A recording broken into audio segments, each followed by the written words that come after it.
Tradisi mapak panganten mangrupakeun salah sahiji kabiasaan anu masih keneh dijaga ku masyarakat Sunda dina upacara pernikahan. Mapag hartina nyanghareupan atawa nampi, sedangkeun panganten hartina pasangan anu rek atawa anyar nikah.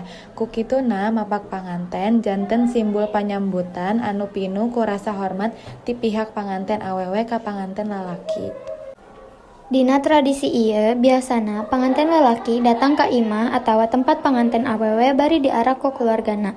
Arak-arakan ieu biasana diiringan ku seni tradisional seperti gondang, tanjidor, atawa sora gamelan anu ngagambarkeun kaseriusan tapi oge kabagjaan acara pernikahan.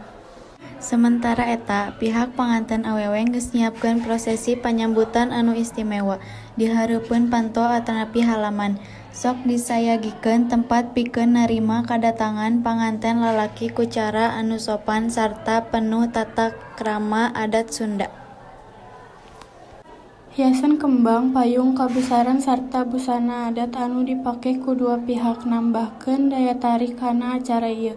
Kadang aya oge pagelaran seni saperti tari jaipongan atanapi ronggeng anu ngajadikeun suasana leuwih meriah sarta hirup.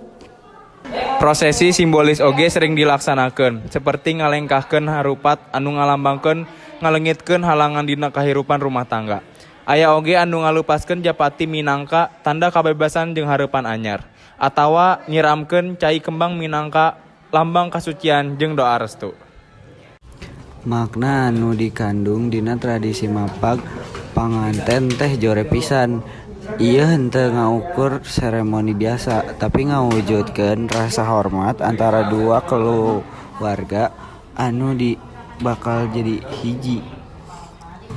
Tradisi ieu tunduhkeun yen masyarakat Sunda ngajunjung luhur tahta krama, silih asih jeung silih anjeun.